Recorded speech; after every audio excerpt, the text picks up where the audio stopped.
On May the 7th, 2010, John Wathen and pilot Tom Hutchins flew out over the Gulf of Mexico. Along the way, we saw small boats dragging buoys out to the islands to protect them from the oil sheen that was certainly coming our way. At 9 miles out, we began to smell the oil. At 11 miles out, we saw a visible sheen on top of the water. Heavy streaking was evident at about mile 15.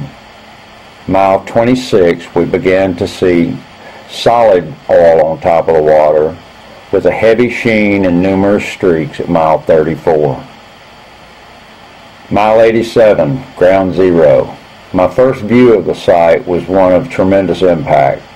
I'll never forget the scene. These are not small boats. While standing at a dock looking at them, they look like large ships. They're dwarfed in comparison to what I see on the horizon. Nothing but a red mass of floating goo that could have been prevented and should have been prevented.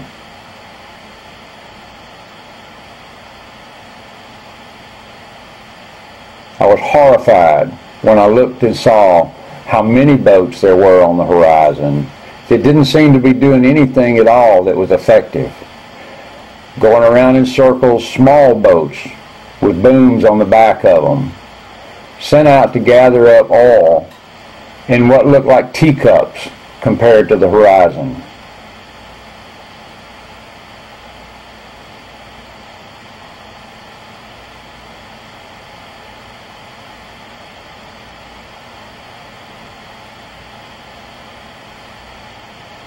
We counted 30 boats in the pictures, all floating around while this stuff was headed for shore. Nobody seemed to be able to do anything about it. For the first time in my environmental career, I find myself using the words hopeless. We can't stop this. There's no way to prevent this from hitting our shorelines.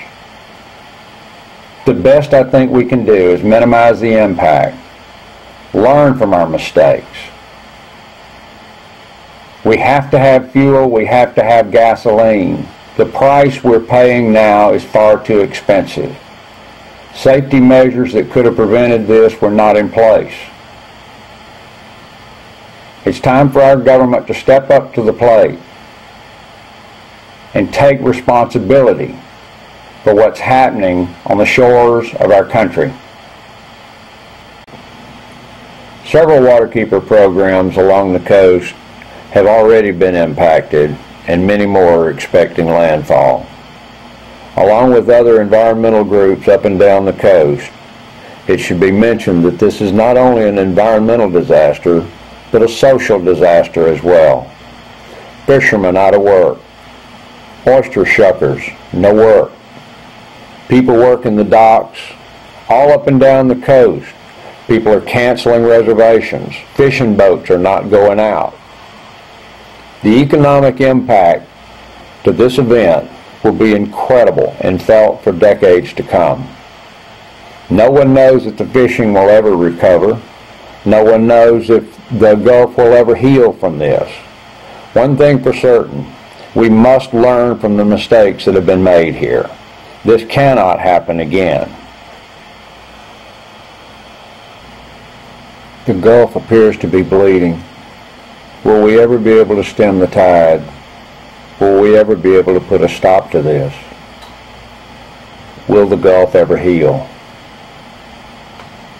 As far as you can see on the horizon now, there's these mats of this reddish pink sheen.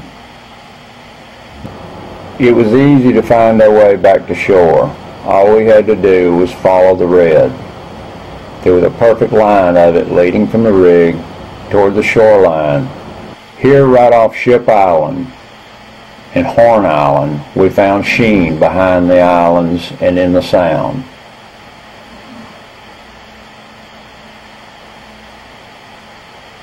Preparations had been made, but will it be enough?